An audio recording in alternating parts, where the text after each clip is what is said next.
Okay, magandang hapon. Gawa muna tayo ng washing. Bali ang ano nito sa washing namin,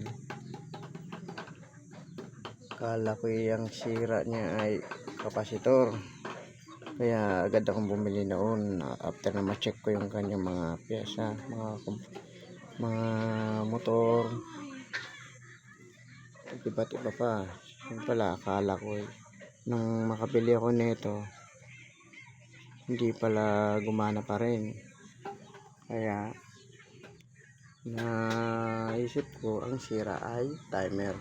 Kasi yung unang check ko ng timer, good naman, nag-click, mga lagitik tumutunog. Bali ito yung binili kong bagong timer,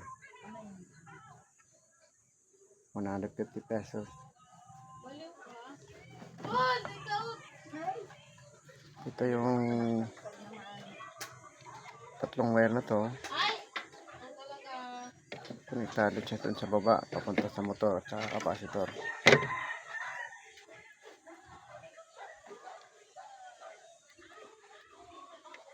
Itong brown, ito yung kanyang AC cord. AC papunta dun sa outlet, konektado siya ng motor at saka kapasitor. Pati rin itong pula. Ito naman to ay yung pula at saka yellow. Ito ay yung forward at saka reverse. Kung titingnan natin sa baba, bali ito yung kapasitor. Ito yung kapasitor. Ito yung kulay pula, color red na wire. Pumunta siya dito sa AC. Konektado siya ng fuse. At yung fuse, konektado na naman siya dun sa white color papuntang line 1 ng kuryente, 220. Ganun din yung isa. Ang black naman na color nito, pupunta rin naman siya sa isang line ng papuntang 220.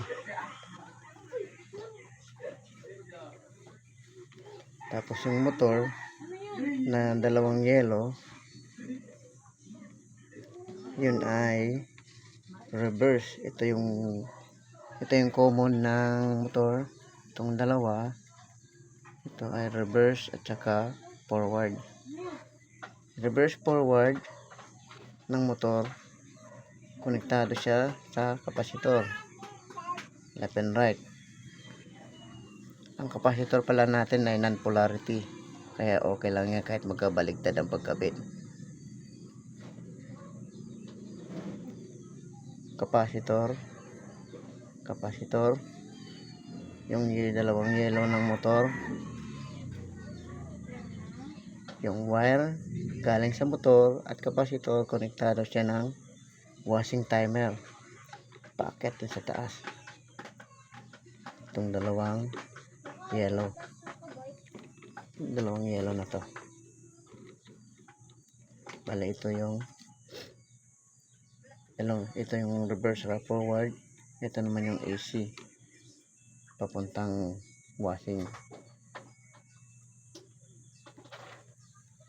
Okay, check natin kung gumagana. Asan na yung ating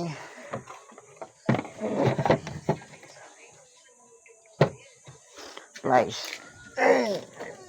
Hanapin ko pa kung nasaan ko nalagay yung doorknob nito. Ayan.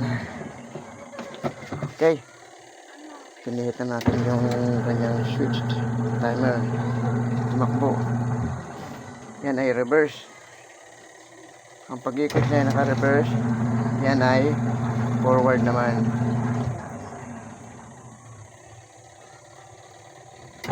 Reverse uli.